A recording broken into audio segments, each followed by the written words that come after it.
Hiya, friendos. Welcome back to another episode of Washing Dishes, where, well, spring has sprung, and I got a great suggestion from a dear friend to make spring rolls today. So we're going to do that. I'm going to do a pretty traditional one with, like, daikon and cucumber and carrots and that kind of stuff. Another one that's essentially a caprese salad with a balsamic vinaigrette. And then I've got a crazy little idea for the last one. Anyway, I've got a whole bunch of knife work to do and prep to get ready. We're going to do a different sauce for each of the different spring rolls. And I'm just going to kind of get all my plating components together. And then once we've got everything ready to build, we'll go ahead and build them. And I will test my wrapping skills. They're all right. I make a lot of like burritos and wraps at work, but more practice couldn't hurt.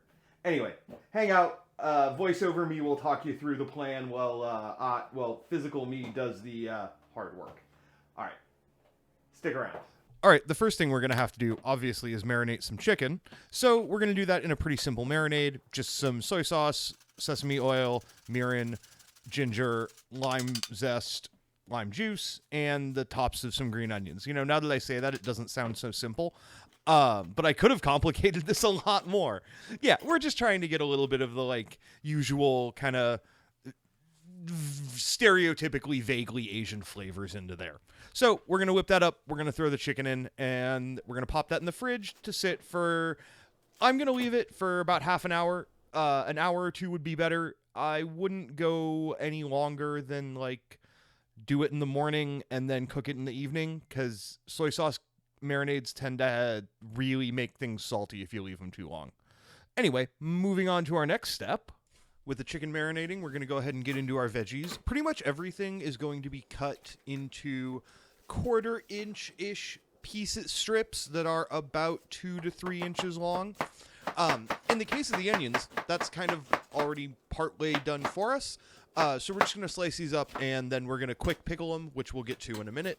Next up is a cucumber, which we're going to cut into what I learned in culinary school to call bâtonnets, which are just 1/4 inch sticks, matchsticks, whatever you want to call them. Anyway, there's a lot of ways to do this, and I'm going to show you some easier ones that don't get you the exact size, but make this a lot easier than even my moderate to mediocre knife skills will show. This is so much more daikon than I need, so we're just going to split that off and deal with it later. I'm going to trim it up, I'm going to peel it, and I'm going to slice a plank of it, and then I'm going to take that plank and use the same peeler that I used to peel it originally to peel little strips, and then those strips are going to be, they're going to be rectangular, but I'm going to consider that to be a perfectly good shape for our spring rolls. And this is an exceptionally easy way to do this because all you have to do is cut a plank and then run the peeler along it.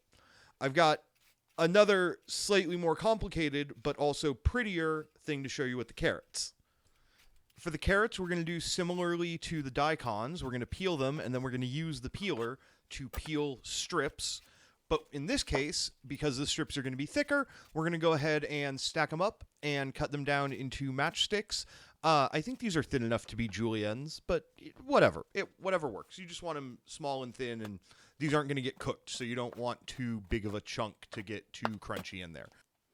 I didn't get footage, but the onions were pickled in equal parts water and rice wine vinegar and a heavy pinch of salt, heavy pinch of black pepper, microwaved for 30 seconds, and then covered in plastic and just let to cool.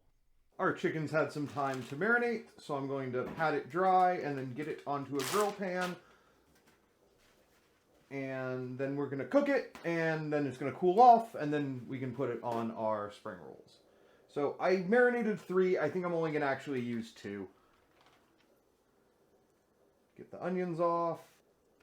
And then those just went on a grill pan for about 12 minutes-ish. I flipped them a lot to try to get good marks on them. So you probably want to do like 4 minutes and then flip it, and then 3 minutes and then flip it, and then 3 minutes and then flip it, and then 2 minutes.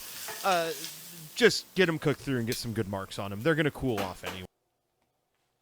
And with all of our veggies prepped, it's time to roll these up, and I'm going to level with you. This was not easy. the rice paper wrappers, or they're rice paper and tapioca starch, essentially. You have to soak them in warm water, and I was having a lot of trouble once they were soaked getting them to cooperate.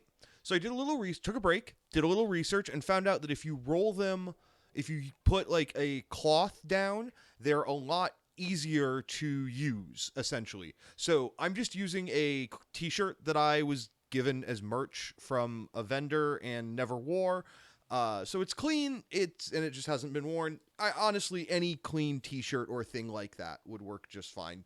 The folks I was talking to mentioned that when they were doing it at work, they would roll them on the polyester cloth napkins. So that's another option if you've got those floating around. But that said, as you can see, I'm all right at this. We're just going to roll it up. We're basically going to put it in, as I've been doing, in the bottom third or so of the paper. We're going to get a couple of rolls around. When we get about halfway up, we're going to fold the ends over. Then we're going to roll it the rest of the way. What I am not doing here that I should be doing is pulling it taut. So, such is life. We're going to get better at it as we go. As Jimmy DiResta loves to say, you go to school on the first one. In my case, I went to school on all of these. But if you watch, you'll watch me get better as I go. So here's a quick time lapse of the rest of these, including some with the chicken in them.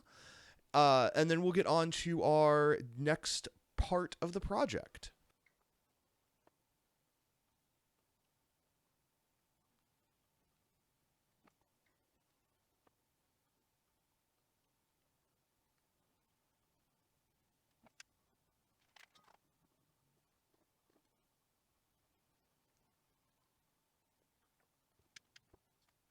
I feel like the dipping sauce for these needs to be a kind of classic peanut sauce. I'm going to use some peanut butter and some soy sauce and a few other things and a little bit of lemon lime soda for sweetness and dilution. It's not traditional, but I mean, neither are these spring rolls, right? So let's get tiny whisking. And oh boy, did we have some tiny whisking to do. This took a little bit because my peanut butter is old and cold and I forgot to pull it out in advance. But regardless, I am just eyeballing all of these to get the flavor and consistency that I want. I have a fair amount of confidence in my quantities because I've made 100 different peanut sauces, or I've made peanut sauce 100 times, depending on how you want to look at it. But just go little by little. Start with small amounts. Pay attention to your ratios, which I will do a video on at some point. I encourage you to hold me to that. And we're just going to mix this up into some peanut sauce. I ended up using peanut butter, soy sauce, mirin, rice wine vinegar, sesame oil, and some lemon lime soda of a brand which shall not be named, and some sriracha just for a little bit of heat. You could substitute a lot of those into different ways. Just however you wanted to suit your liking. Like I said, this isn't traditional. I'm just trying to make a peanut sauce. With the more traditional one done, I'm waiting to taste them all until I can taste them all at once. I will be patient. I'm going to move on to a slightly less traditional one that is, like I said, essentially going to be a caprese salad. I've got some basil, some mozzarella, some tomato. I'm going to add some fennel and then make a balsamic vinaigrette. So let's go ahead and get to that one. Again, it's just slicing stuff up into the right shape and getting it ready to put on a plate or put on a wrapper. But yeah, so let's get to that one. The fennel, like the onion, is already kind of in the right shape for us, so I'm just going to save the stalks for something else. Cut it in half and then cut it into quarter-inch-ish slices. But yeah, mostly done for us. So we'll move on to the next, which is going to be the tomatoes. For these, I get to have an excuse to cut out the seeds and gooey parts that I, personally, don't like in tomatoes.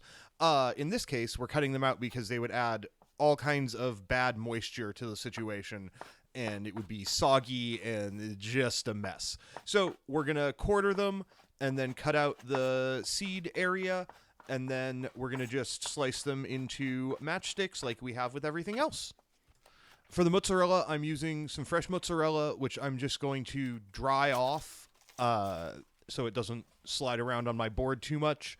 And then, spoilers, like everything else, it's getting cut into approximately 2 to 3 inch sticks that are approximately a 1/4 inch cube, a square.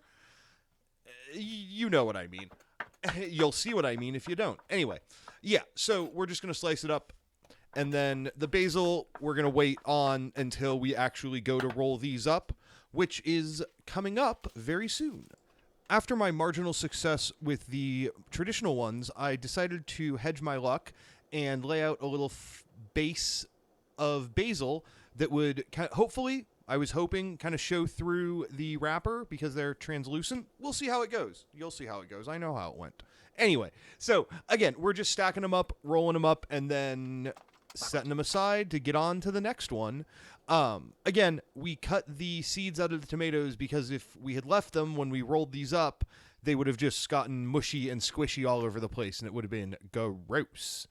So I'm not going to bore you. Let's hurry on to our next little part of the plan.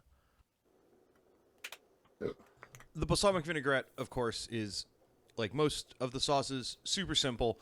It's just Dijon mustard, salt, pepper, some dried oregano, balsamic vinegar, extra virgin olive oil. I'm just doing about half and half Evo and balsamic. I'm just building it in the jar and then shaking the jar. It's the quickest and easiest way to make salad dressing. I've got a whole video on salads if you want to watch it. I might have remembered to put a card in the corner here. We'll see. But yeah, super easy balsamic vinaigrette, and then we will get on to my very experimental spring roll. We did the traditional one. We did a less traditional one. And now I'm going to go kind of crazy. On my board, you will see the ingredients for a Reuben sandwich. Rye bread, corned beef, Gruyere cheese, pickles, sauerkraut. I'm going to make a mustard sauce for this one. This is so crazy, and I can't wait to try it. Let's put it together. So for this one, I did a kind of like rye crouton that you'll see in a sec. And but otherwise, I'm just building it pretty much the same as I've built all of the other ones.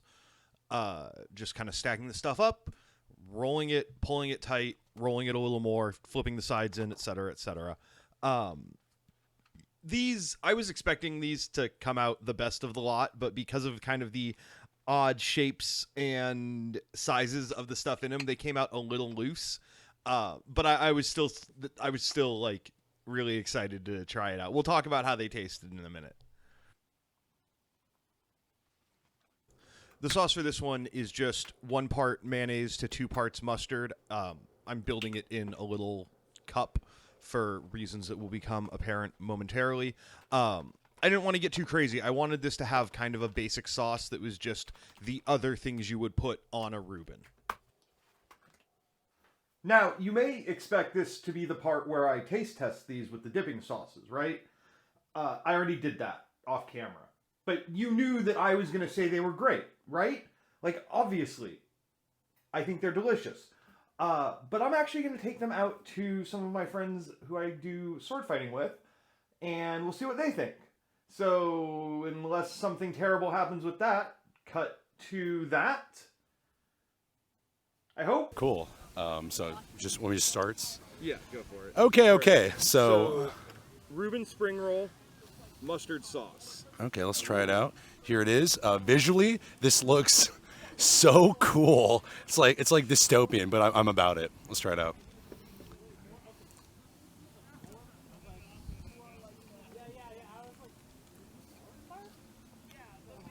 Oh yeah,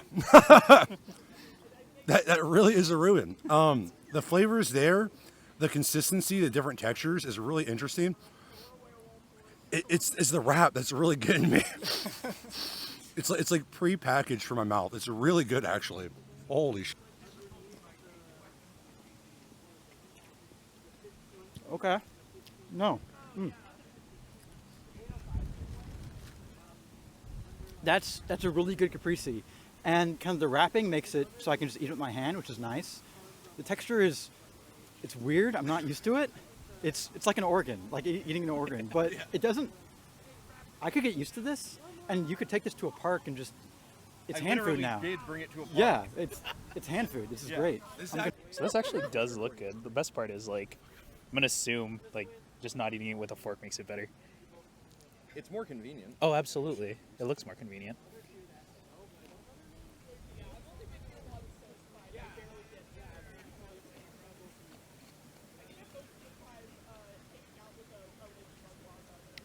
What's great is it's all balanced. Nothing's overwhelming anything, but the balsamic vinaigrette really does get it all together. And it's better than the drizzle because you get to dip it.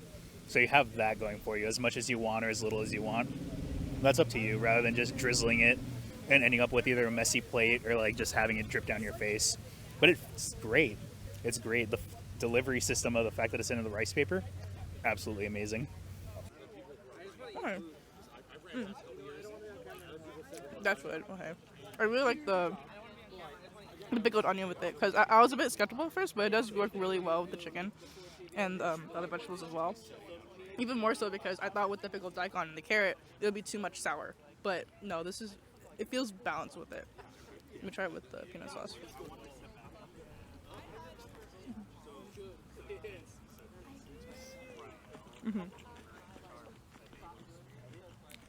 Okay. The peanut sauce is definitely a bit different from what I'm used to. I think it's more like vinegar. Is that right? Or balsamic? There's vinegar in it, and it's thinned out and sweetened with lemon lime soda. That makes sense. Okay, yeah. But it's again still really good.